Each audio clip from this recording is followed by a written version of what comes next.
আমন্ত্রিত অতিথিবৃন্দদের ফরিদপুরের আলফাডাঙ্গায় ৮টি শিক্ষা প্রতিষ্ঠানের শিক্ষার্থীদের অংশগ্রহণে কুইজ প্রতিযোগিতা অনুষ্ঠিত হয়েছে। প্রতিযোগিতার মূল উদ্দেশ্য ছিল শিক্ষার্থীদের মধ্যে জ্ঞান অর্জন এবং সৃজনশীলতা বৃদ্ধিতে উৎসাহ প্রদান করা। বুধবার সকালে উপজেলার চর নারান্দিয়া উচ্চ বিদ্যালয় প্রাঙ্গণে বিদ্যা ছায়া গ্রন্থের আয়োজনে ও সেভ নামের একটি সামাজিক সংগঠনের সার্বিক সহযোগিতায় এ কুইজ প্রতিযোগিতা অনুষ্ঠিত হয়। প্রতিযোগিতায় আলফাডাঙ্গা উপজেলার ৬টি ও পার্শ্ববর্তী মোহাম্মদপুর উপজেলার ২টি শিক্ষা প্রতিষ্ঠান থেকে ৪ জন করে মোট ৩৪ জন শিক্ষার্থী অংশ নেয়। পরে তাদের সনদপত্র সহ পুরস্কার বিতরণ করা হয়।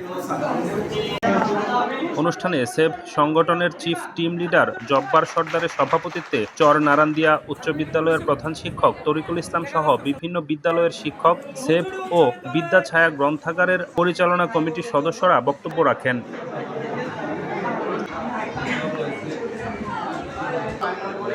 আপনাদেরকে বলবো তোমাদের উপরে আজ থেকে